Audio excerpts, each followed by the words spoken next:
Are you using Huawei smartphones? Well, if yes, then you will be shocked to know that the leaders of FBI, CIA, NSA and 3 other security agencies in the United States believe that US citizens should stop using smartphones from Huawei and ZTE. FBI Director Chris said the government was deeply concerned about the risk of allowing any company or entity that is beholden to foreign governments that don't share our values to gain positions of power inside our telecommunications networks. He added that this would provide the capacity to maliciously modify or steal information, and it provides the capacity to conduct undetected espionage. These warnings are nothing new. The US intelligence community has long been wary of Huawei, which was founded by a former engineer in China's People's Liberation Army and has been described by US politicians as effectively an arm of Chinese government.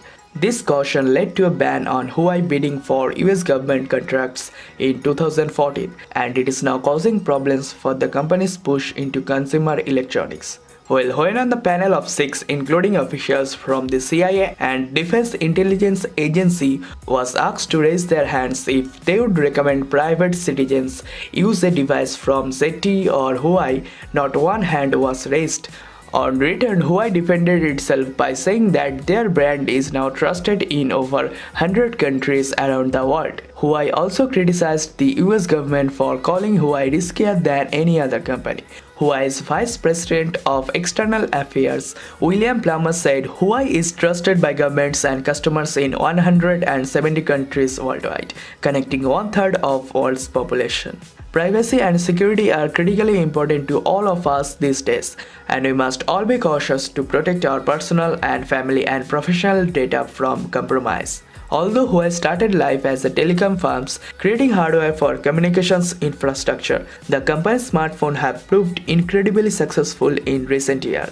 Last September, it even surpassed Apple as the world's second biggest smartphone maker behind Samsung. Well, in the previous month, Huawei was expected to launch Mate 10 Pro at CES 2018, which would be sold through AT&T. However, AT&T cancelled its partnership with Huawei.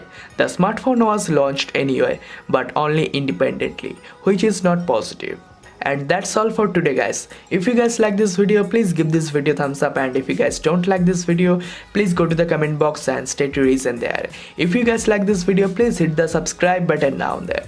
It is free to subscribe, and I'm Saikat signing off for today. I'll be back with a new video soon. So till then, goodbye.